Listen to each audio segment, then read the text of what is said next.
Yoga is stillness. Yoga is self-awareness. Yoga is time-tested. Yoga is unity. Yoga is secular. Yoga is evolution. Yoga is a never-ending practice. Yoga is pretty much everything. Yoga is breath, mind, and peace. This is YogaScussion. Gina, another episode of YogaScussion. Today's episode's going to be with Casey Karges, who is a long-term practitioner. He was a regular attendee of a weekly class, and it'll be interesting to see what his thoughts are on his yoga journey. Yeah, I'm very excited to talk with Casey today. Speaking of Casey, looks like he's ready to join us. Mr. Casey. Brendan, great to see you. Good to see you, sir. Thanks for joining YogaScussion. It's good to have you on the show. Yeah. Thanks for the opportunity. Appreciate it, Casey. Casey, Gina, Casey. Hi, Gina. Casey, hi, how are you? I've heard great things. So likewise, very excited to meet you and talk to you today. Casey, so to contextualize it for listeners, my memory of you is like a very focused, interested, a frequent, participant of a yoga class. I think we connected in maybe late 2018, if memory serves me correctly. Yeah. And, it seemed like we had maybe a similar personality type, and maybe there was an affinity for like the structure of an Ashtanga series. But what would you say you recall from those early days with your time with yoga? Well, at the start, it's challenging and appreciated the challenge. I walked into yoga that I worked out a lot and I was in pain a lot. And what Brenda's not telling you, I'm that guy that couldn't bend over to touch my knees. So I run, play golf and all that stuff and just was not aware, I think, of my body and the things that I need to do to stay healthy. When we first started, I was just fascinated with the connection between the physical and the spiritual, in that it was connecting my mind with my body, with my breath, and stuff that I just never was aware of before. And so it was a challenge that I knew that I needed to continue to do.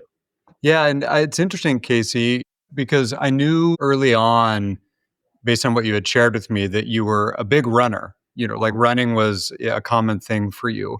And when I think of my time running, it did feel like there was a mind, body, breath connection there for sure.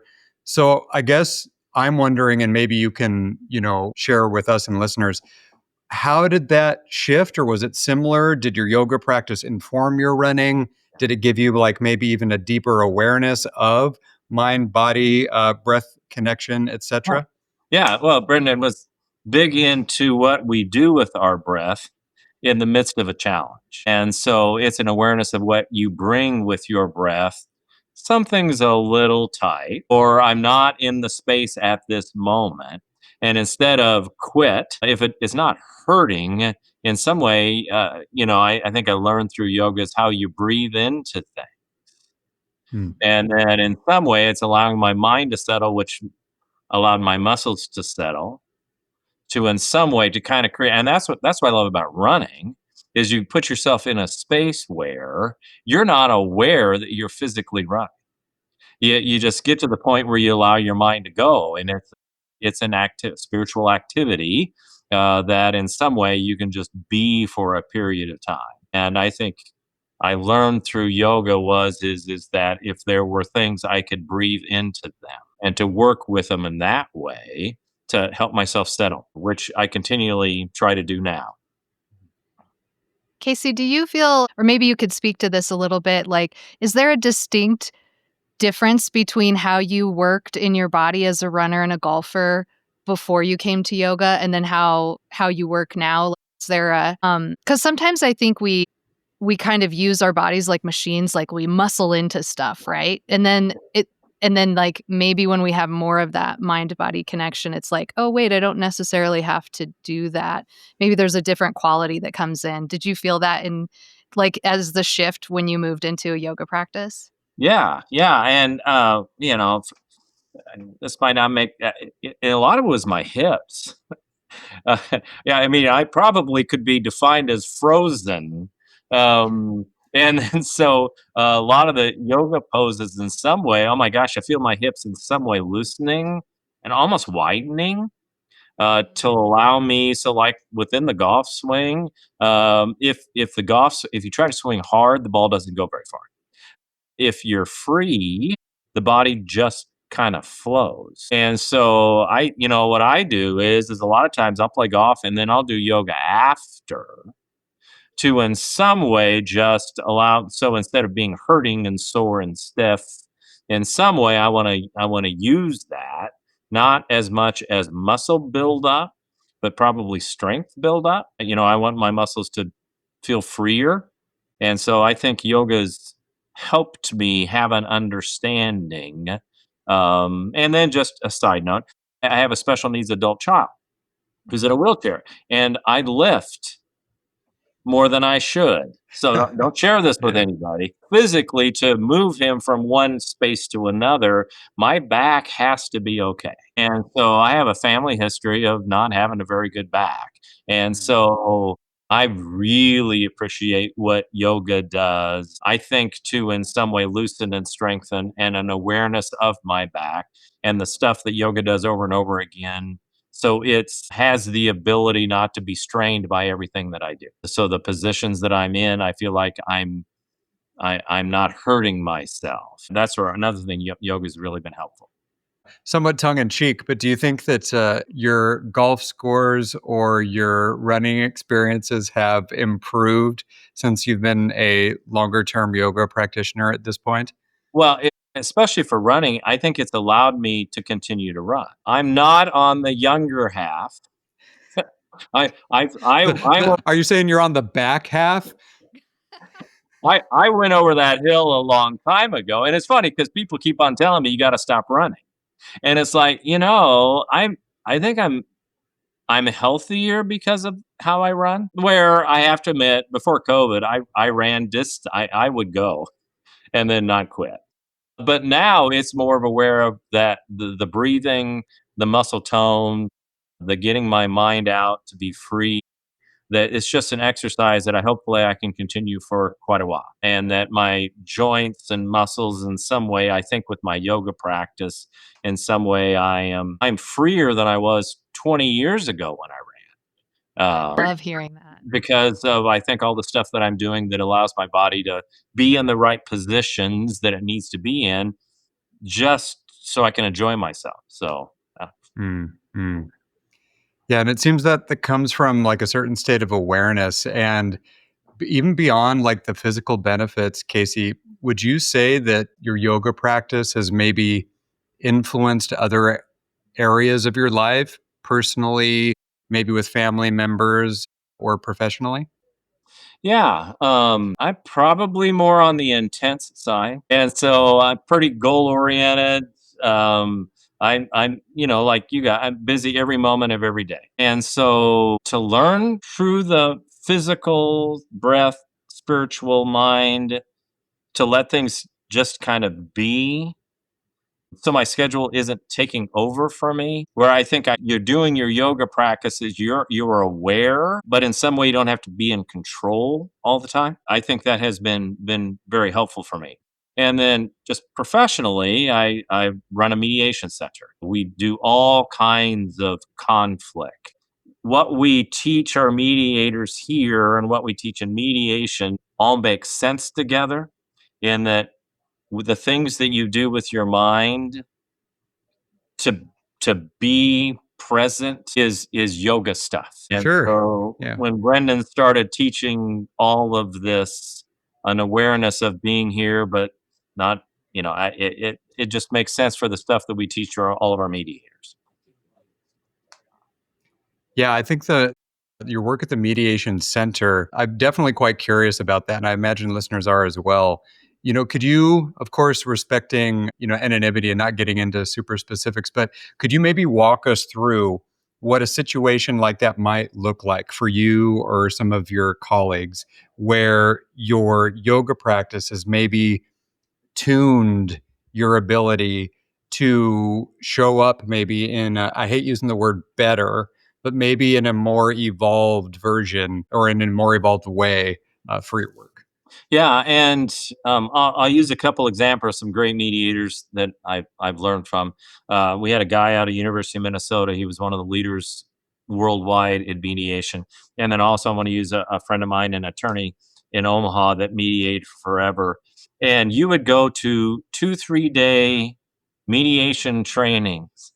And basically what they would teach you with it is before you walk into the room, you're going to set aside 15-20 minutes and you're going to breathe and you're going to be aware and you're going to own what's going on within your mind.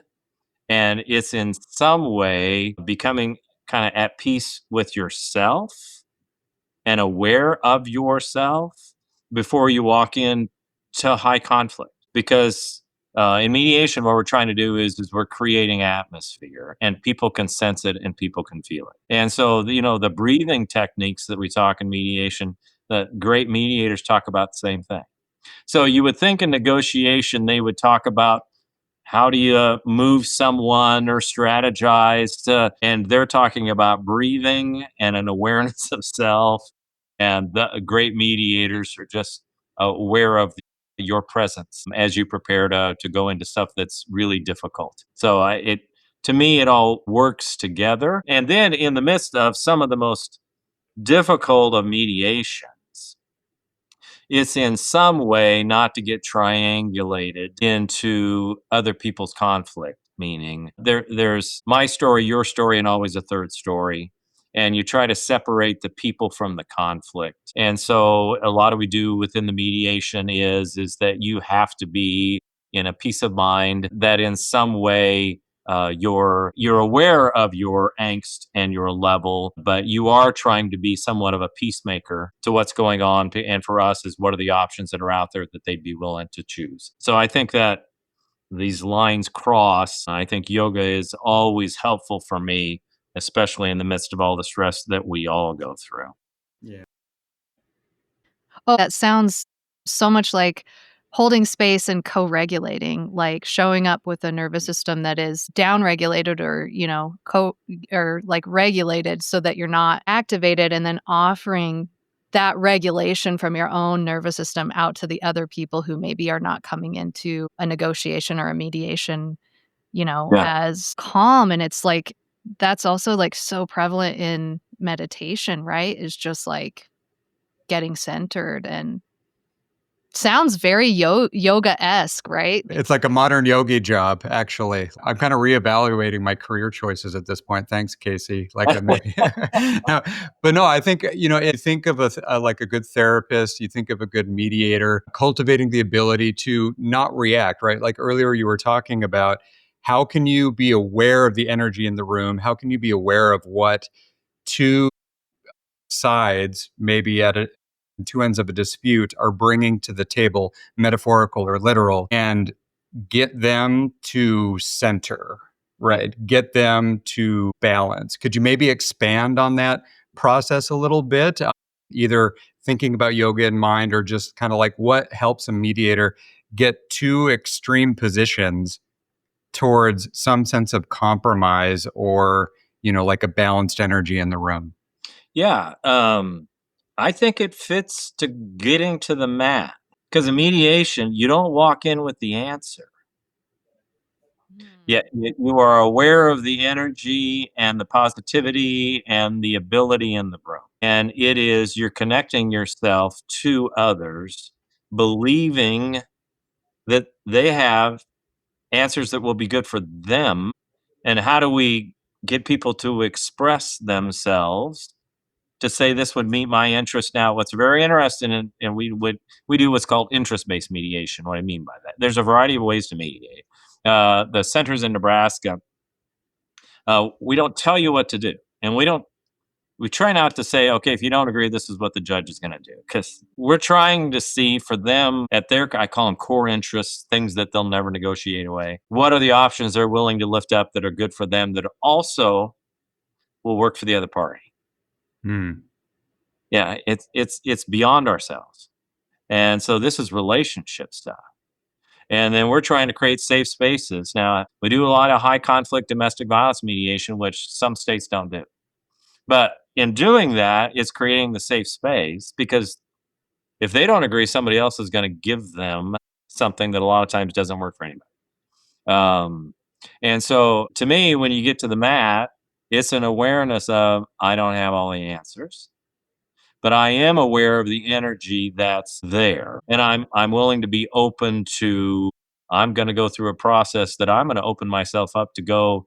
Sometimes, I get pushed in mediation to do stuff I can't do. And that's okay because some days I hopefully get there. But there's some stuff my body just doesn't do, but I can do what I can do. And then to find the poses and the things that in some way in that pose that fits for me, when there are people beside me that are amazing and super athletic and really cool, but I'm not bothered by that because I know what it's doing for me at that moment, and in some way, it's like mediation. In some way, you're almost it's a coach, it's a support.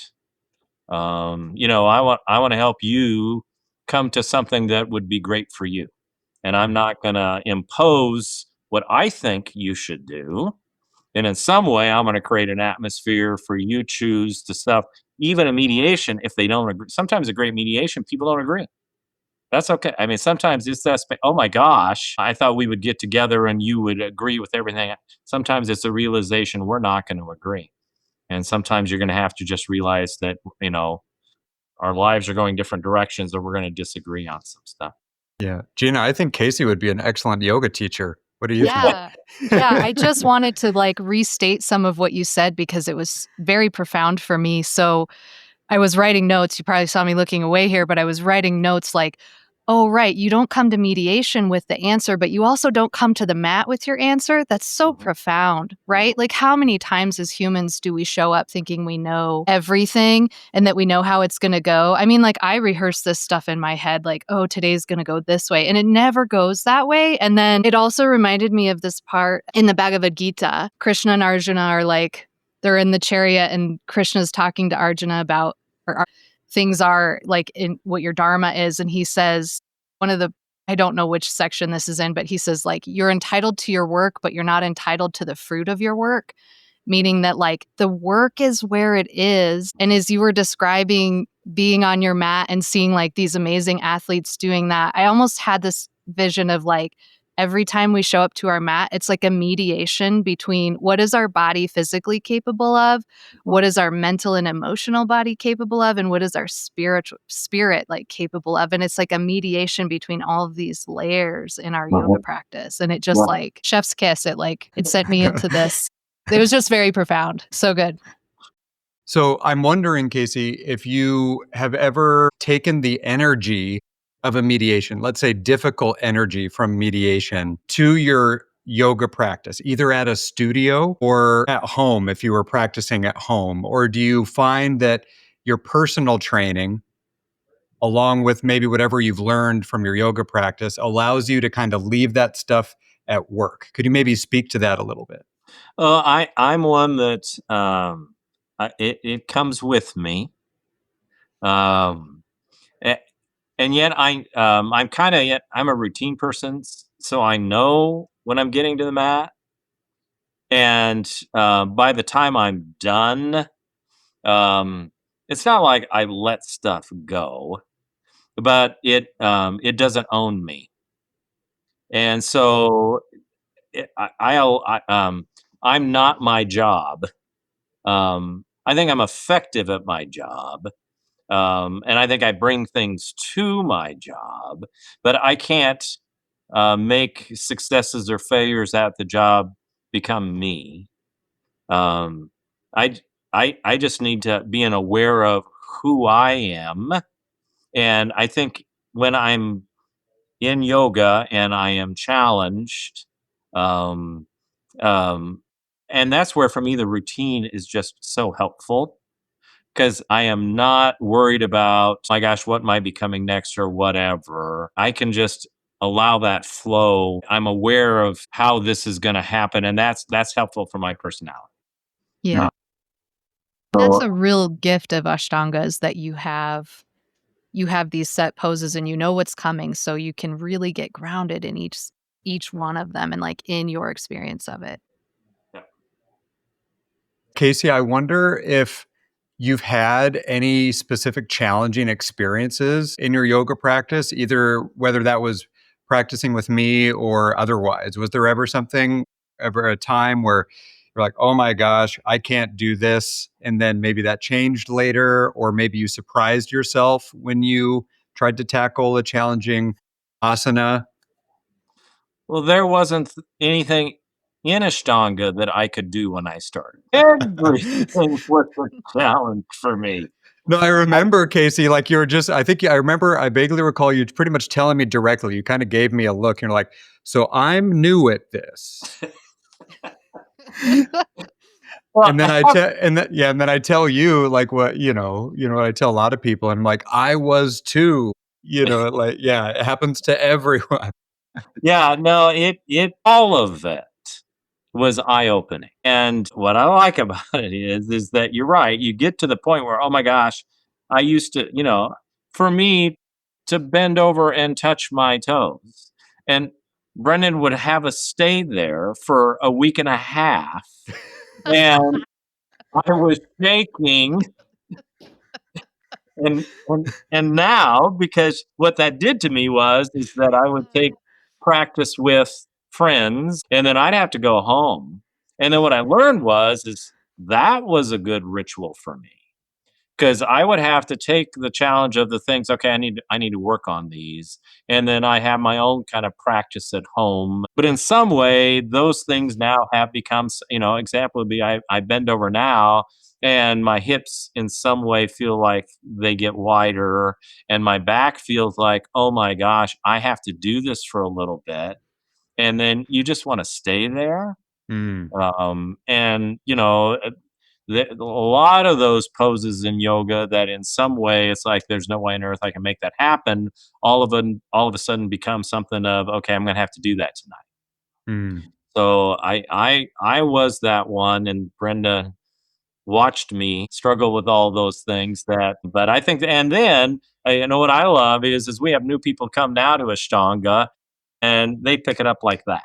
They are yoga people, and it's fun to see how it's supposed to be. And I have so many places to grow, but I think everyone who does Ashtanga knows wherever they're at, there's places to go and grow.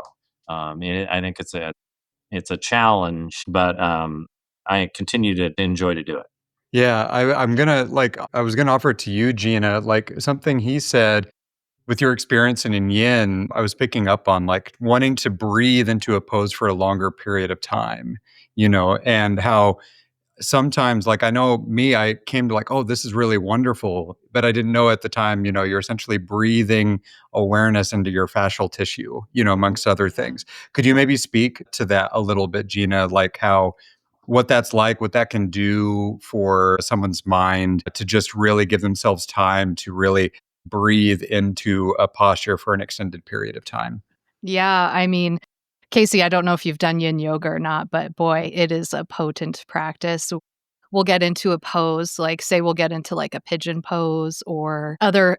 I'll just go with some of the more intense ones, like a dragon pose, which is a low lunge, like Anjaneyasana. So we'll get into those and we'll hold them for about 5 minutes, sometimes 6. And boy, I'll tell you what, when I first started yin, I was like, I hate this. I hate everything about it because I'm a type A person, or I think I'm learning how to be type B person, but I was a type A person at that point in my life. So I really wanted to like master this. And so I would go to the edge and I would try to stay there for 5 minutes, and it was like unbearable. And your mind is just like, what's happening? I'm going to have all these thoughts about this. But what I've learned over practicing this for like moving into 12 years of this kind of practice now is that if I can find a sustainable place to rest, in these poses, I'm still feeling a lot of discomfort.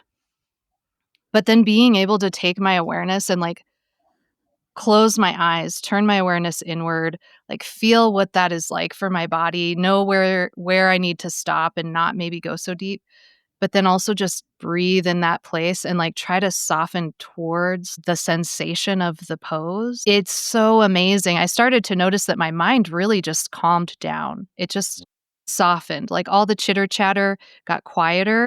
It's still there because that's what a mind does. It's supposed to like chitter chatter and keep us aware of things. But the mind got way quiet or quieter. And then that allowed this really interesting space to open up where it was like, I can feel deeper now into my actual physical sensation of this pose in my body, but I can also feel deeper into like who I am as a being. And that's why I love yin so much, is because it feels like you were saying, right? Is like a way to get closer to myself. Yeah. It's a powerful practice, but I did not, much like your first interaction with Ashtanga, it was like, I cannot do this. It's hard. Well, and I enjoy I do yoga on my own.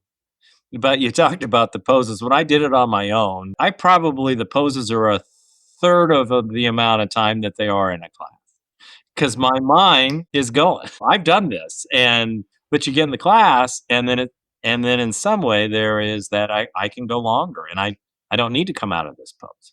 I need to in some way enjoy the pose instead of just going from one thing to the other. I Yeah. was gonna ask you, what is your home yoga practice like? Yeah, How do you kinda what do you do for well, yourself? very very similar. Probably I have about a 45-minute thing that I do on probably 3 nights a week that I don't have yoga, but very similar to the poses that challenge me in Ashtanga. Um, and so what I had to do with down dogs is I had to learn to just be in them for a while to get to the point that now, once again, with my back, and I had to learn that that needs to be an okay place to be in for a while. And then my rotations.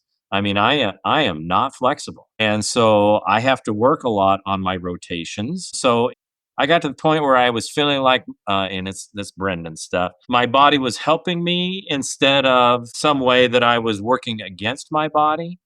Yeah. So I was using in my rotation something that I feel like I'm getting energy instead of getting rid of energy. And so the more I do them, I felt like in some way I'm getting stronger because my body is gaining that energy through doing these in the rotation. So that has helped me not to be a struggle.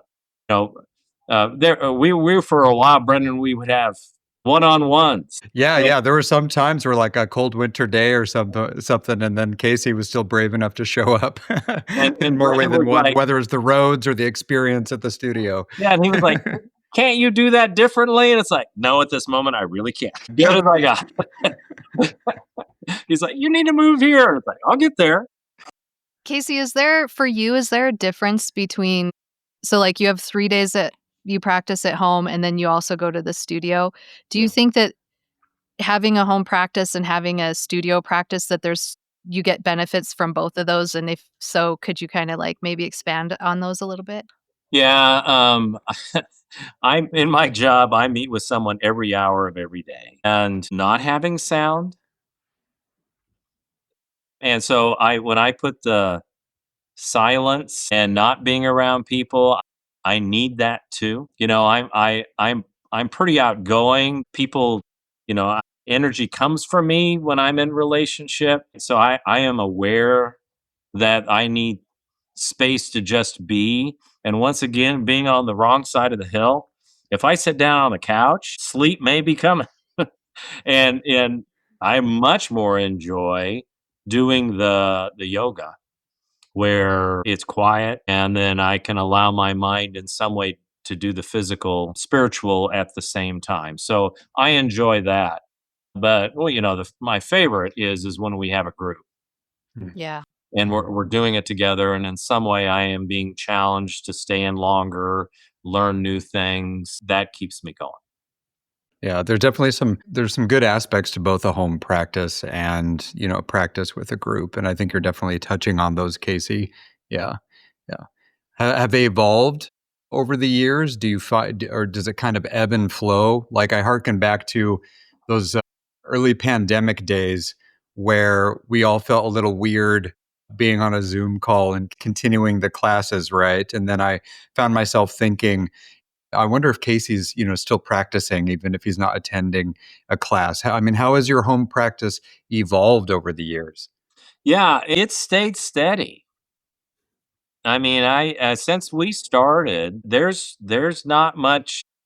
Sometimes when I'm on vacation and it's not a possibility for me to enjoy other things.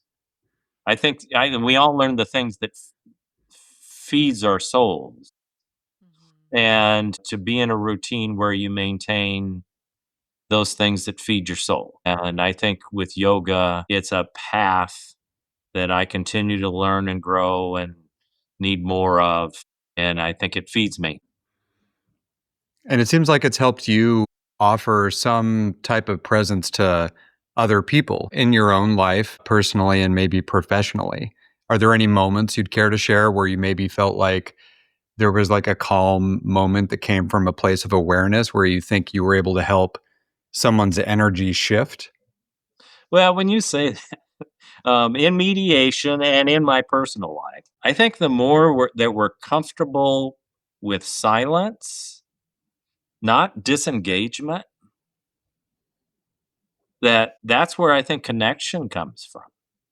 And Mm. that, some of your best friends, some of your best moments are you're just okay being, and they know you're connected and in conflict. Some of the most important things we do is when we don't say anything. And so I think that carries with us in everything that we do is, sometimes sometimes I count my breaths, and that sometimes you just have to allow something to be, to honor people, that things have been said that some quick comment could actually hurt or take away the importance.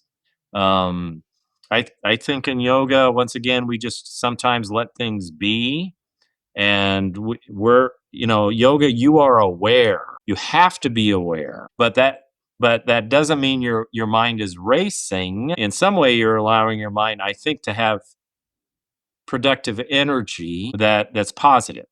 And Brendan, you talk about a lot of times when you're leading us, usually when you do your introductions, a lot of times it's somewhat focused. I mean, we usually work on a theme, which I think is always helpful, but then allowing your mind in some way to relax, maybe that's it. Relax to allow you to be a part of that practice in ways that, once again, you're feeding your soul. There was a study done a while ago where they were looking at overstimulation with noise, and there were 2 parts of this study. One part of the study was that they found that was on average, human beings need about 2 hours of silence a day, and this is like awake time, right? It's Mm. not sleeping. It's like 2 hours of awake time where we just have quiet. And then the other thing that came out of this study was that people in inner cities, or like people living in large cities, like have worse health and mental health because of the loudness of cities. So I think it's really profound that you're speaking about silence. It's something we're greatly missing right now in our modern technological world, but it's also something that is like built into our yoga practice. Yeah, Casey, I wonder, in your line of work, seeing how things have evolved, maybe over the last handful of years coming out of the pandemic, when you look at some of the struggles people are having, what they're navigating, what do you, if you were to, if you were to be like a doctor, and offer a diagnosis, what are your thoughts? Like, what do you think are the struggles out there? What do you think is, um, related to these moments of acute conflict that you're helping to navigate? Yeah. Well, I would say in my mediation business, we're in a growth business. at this moment. Everyone has their own interests. That's a line I use all the time. I think for peacemaking, and probably the people I'm drawn to is an awareness of other, and we have to want good for the other. And the leaders that I look to and follow in some way would sacrifice for someone else to experience the things that I do. An example would be within yoga. So it's not that I'm doing this that I can be great or I can get the poses down or something, but in some way that what I have I want to share. To the point I almost give something up to allow someone else to experience the same thing. So Mm. in conflict resolution, I think what we find is how do we help people turn a corner? And it's you guys' stuff. It's brain stuff. Uh, when someone is attacked, our brains go into protective mode. Yeah. And when we're protective mode, we can't be creative. And we're trying to get people into the frontal lobe to get them into problem solving. So Mm. I think a lot of what we do with yoga, with exercise and swimming and running and golf and all that stuff is that we're trying to settle ourselves down enough so we don't feel like we're being attacked. And unfortunately, in the world that we live in right now, every radio show, every TV show seems like an attack on the other. I'm waiting for that to flip and I'm looking for, hey, I'm willing to give up something great that I have because I want life to be good for you. So we got to get there. I think we will get there. But the things that we're talking about right now are the things that we do to keep us at peace, know that there's hope for the future, feed our souls. We see other people that are experiencing the same thing. I think it gives us hope. Yeah, it definitely comes from, there's this Zen Buddhism banner in my home office, and it's essentially talking about calmness coming from the inside, working out, or Mhm. the bottom going up. And I think you're definitely alluding to that, Casey. And from what I've gathered and what you've shared with us today, you're definitely thoughtfully tending to that inner Casey Mhm. so that the outer Casey can have a more positive impact on the world. And I think that's kind of maybe everyone's calling to a degree. What do you think, Gina? Yeah, I do. I think that's also one of those secret hidden gifts of yoga is that like we start cuz our bodies hurt or we come to that practice cuz we have something going on that either a life thing that drives us to find, peace or we have, pain in the body or we have something happening and then the secret that gets revealed over time is that we get to embody these gifts as humans out in the world and like you're clearly doing that with your practice and the care of your family and friends and in your profession. Mhm. Hmm. So, Casey, to introduce a little bit of levity, I guess, to the show, is there any embarrassing yoga experience that you wouldn't mind sharing? Whether it's, you were attempting a pose and landed on your face, or like an inner thought, because I think we've all had these experiences in long term yoga practice. Oh, good God, all the time. The the bruises that should be on my butt from every time the things have gone wrong. And well, Brendan was no, I don't have the longest of arms, and so for me to try some of the things that he does, it's it's just more difficult. But yeah, yeah, and well, and when you say levity, and Brendan, you when you get in the room and people are there, um there is a connection there in a yoga group, I think. Yeah. Because it's not, you walk in almost that it's not about me. I'm not trying to show off. The guard comes down and the laughter that happens even in Ashtanga, that there will be this moment of, and it that's addictive, attractive.